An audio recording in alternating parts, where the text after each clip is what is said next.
Urban Rap. Urban Rap, la spéciale. Tous les vendredis soirs, Rizwan, Juliette et Priscilla reçoivent les plus gros rappeurs du moment pour 2 heures d'interview sur leur actu, sans langue de bois. Et de gros freestyles en exclu. Urban Rap, la spéciale, c'est l'émission rap français de référence. Toute l'actu hip-hop pour découvrir avant tout le monde tous les sons qui vont déchirer partout ailleurs dans les prochains mois. Écorché vif de Kaina Samed sur Urban Heat. Et là on va passer en mode interview sans langue de bois. Juliette, je te laisse commencer. C'est le moment qu'attendait Soraya, je tiens à le dire, ça me fait plaisir quand même. Soraya, on passe en interview sans langue de bois. On va parler de ton actualité, de l'actualité du monde du rap en général. C'est une question qui te met mal à l'aise, tu peux utiliser un joker. D'accord, et sachant que personne n'en a utilisé pour le moment. Mon travail est respecté. Quand je te dis que tes interviews ça devient des classiques. Des classiques. Bon alors puisque c'est ça, j'ai enlevé plein de questions moi-même pour la remercier. Soraya, ton top 3 des chanteuses R&B soul en France. Alors pour l'instant, il y a une artiste que j'aime beaucoup, même si elle n'a pas sorti d'album, c'est Indila. J'attends son premier projet avec impatience. Top 3 ça va être difficile parce que j'en aime beaucoup. J'aime beaucoup le dernier album de Kenza, elle a un univers et j'aime bien ce qu'elle fait. Et le dernier album de Zao, un petit bijou aussi. Ouais. Ta référence internationale au niveau R&B soul?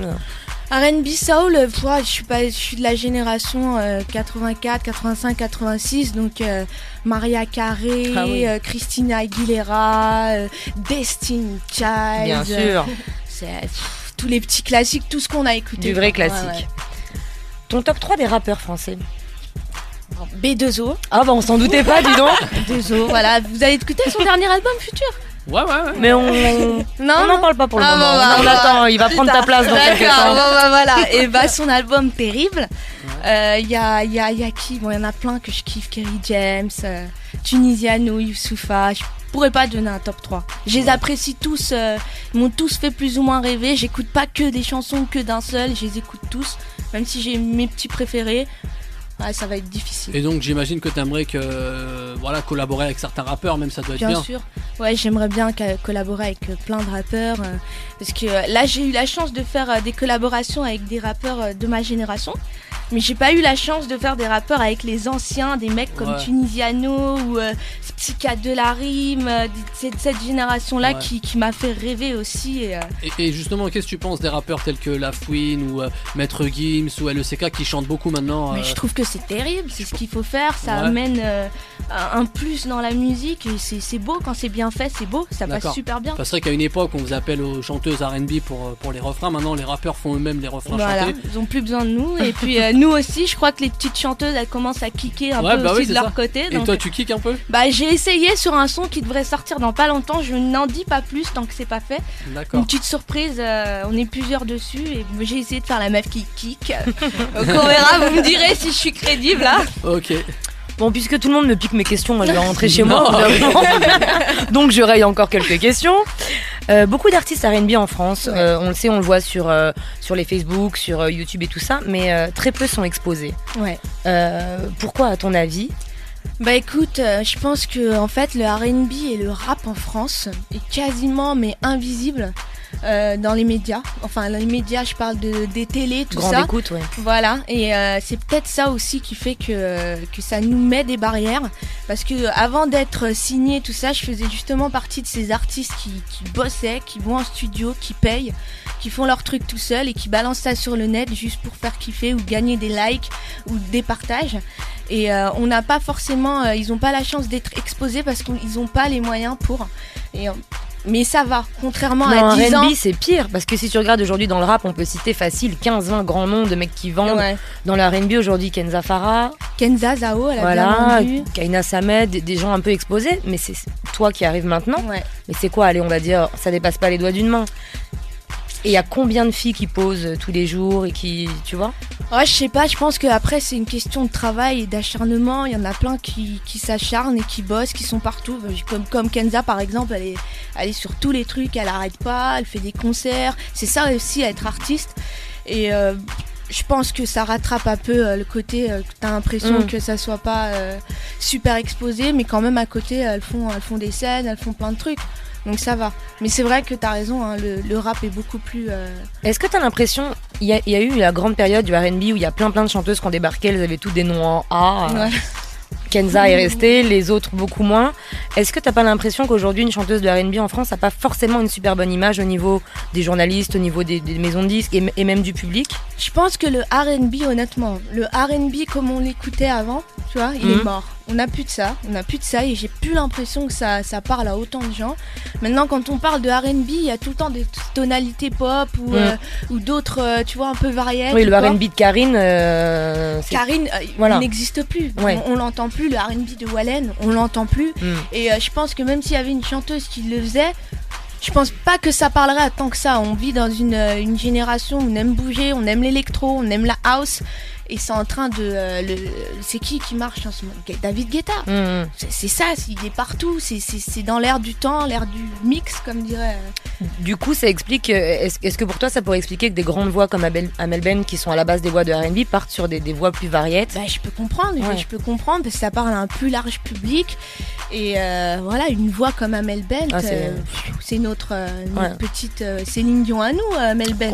Mariah Carey. Ah ouais, voilà, c'est notre Mariah Carey. Elle a une voix exceptionnelle, cette meuf. Donc ça m'étonne pas qu'elle va plus loin que le R&B. Mais là, d'après ce que j'ai compris dans son dernier album, elle y revient. Ouais, elle y revient. Ça lui manquait, d'après dans une interview, elle le disait. Ah oui, parce qu'elle est dedans à la base. Elle est urbaine. C'est la source. Voilà, exact. On le disait tout à l'heure, t'arrives avec un gros coup, Scarface, Booba, on en aura parlé ce soir de Booba.